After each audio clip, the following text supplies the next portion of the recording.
Мачорот со чизми. Во едно мало село, на крајот од една прашлива патека, живееше стар воденичар. Тој имаше 3 сина. Кога почина, им го остави тоа што го имаше. На најстариот му ја остави воденицата, на вториот магарето, а на најмладиот само еден мачор. Момчето тажно го погледна. Што ќе правам со мачор, си прошепоти. Но мачорот не беше обичен. Го погледна со бистри очи и проговори. Не грижи се, рече мирно. Само дај ми една вреќа, шешир и еден пар чизми. Момчето се зачуди, но немаше што да изгуби. Му даде што побара.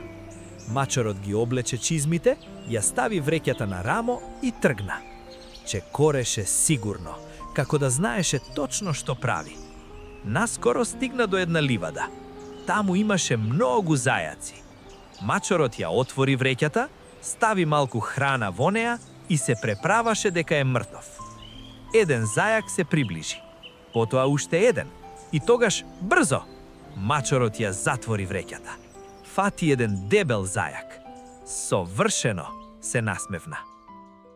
Ова е подарок за кралот, рече, од мојот господар, маркизот од Карабас. Така го нарече својот сиромашен собственик. Кралот се израдува. Каков дарежлив човек, рече. Денови поминуваа. Мачорот носеше нови подароци.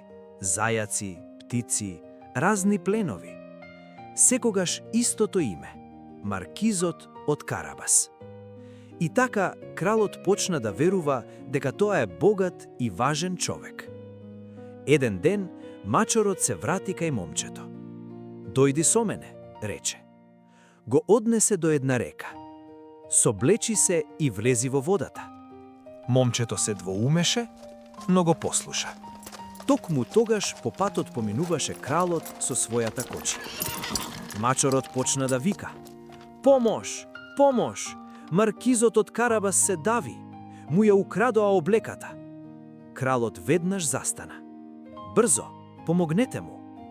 Го извадија момчето од водата и му дадоа прекрасна облека.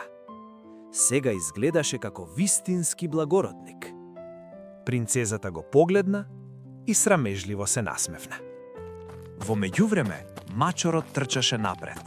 Секој што ќе го сретнеше по патот, мачорот го предупредуваше.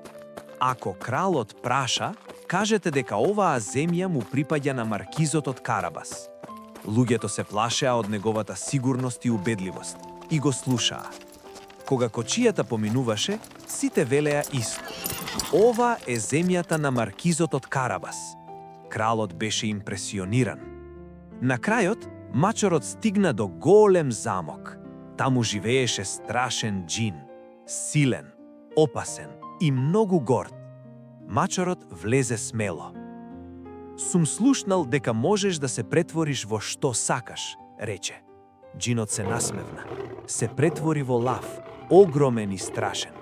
Мачорот за миг се исплаши, но се созеде. Импресивно, рече.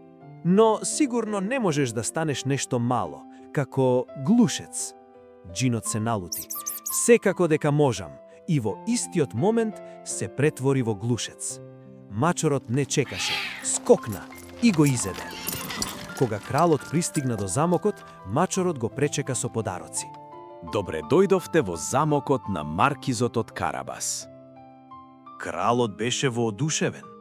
Замокот беше величествен, имотот бескраен, а момчето сега веќе облечен како благородник.